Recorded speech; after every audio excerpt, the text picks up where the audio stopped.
আচ্ছা,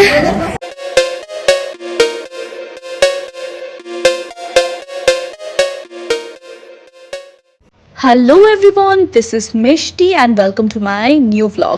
আজকের ডেটটা ছিল 27 জানুয়ারি, আর আজকে আমি আমার বাবা মার সাথে চলে এলাম ভগবান শিবের দর্শন করতে।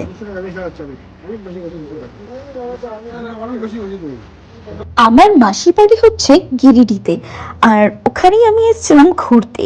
তাই হঠাৎ করে প্ল্যান হলো বাবা মার সাথে যে চলো বৈদ্যনাথ ধাম ঘুরে আসি।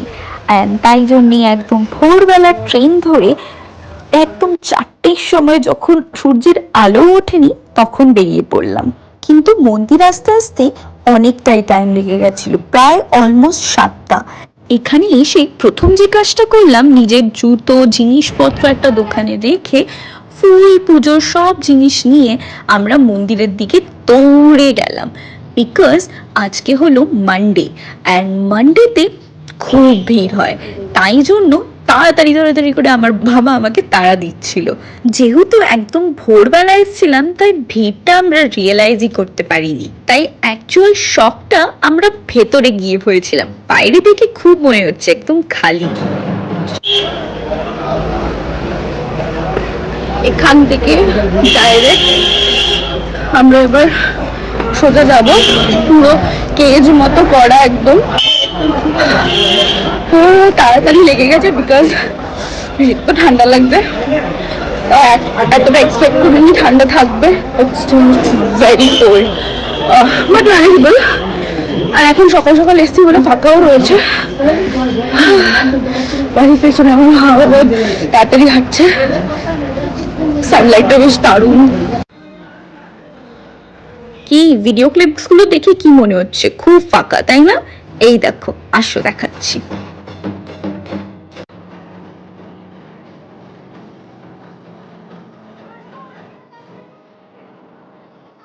ये तो बस शुरुआत है, आगे आगे देखो क्या होता है।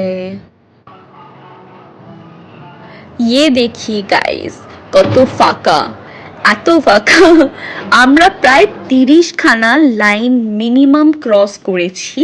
দেন তারপরে কেজগুলোতে দেখছো, এগুলোর মধ্যেও প্রায় মিনিমাম 1000-3000 লোক তো হবেই, যাদেরকেও ক্রস করে আমরা মন্দিরের ভেতরে গেছি। যাই হোক, আমরা ভগবানের ধামে এসছি, তো এইরকম কমপ্লেন করে লাভ নেই। এবার আমরা ভেতরে যাব। আমি মন্দিরের ভেতরের সিনগুলো ক্যাপচার করিনি বিকজ একটা প্রাইভেসির দরকার।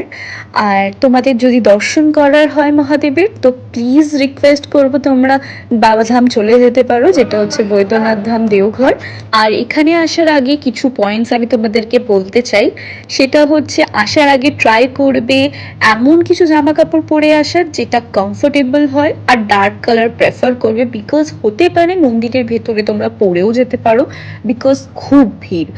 আর মানে ঠাকুরের দর্শন করাটা খুব চ্যালেঞ্জিং হয়ে থাকে যদি খুব এজেড পার্সন থাকে, ইয়া ফের কারোর যদি কোনো ফিজিক্যাল কোনো প্রবলেম থাকে। ট্রাই করো ভেতরে না যাওয়ার, আর যদি যাওয়ার ইচ্ছে থাকে তো পান্ডাদের হেল্প নিয়ে যাওয়ার চেষ্টা করো, আদারওয়াইজ খুব প্রবলেম হতে পারে।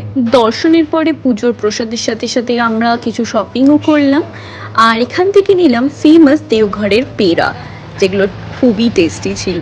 সব কিছুর পরে এবার একটু ভোজনের পালা।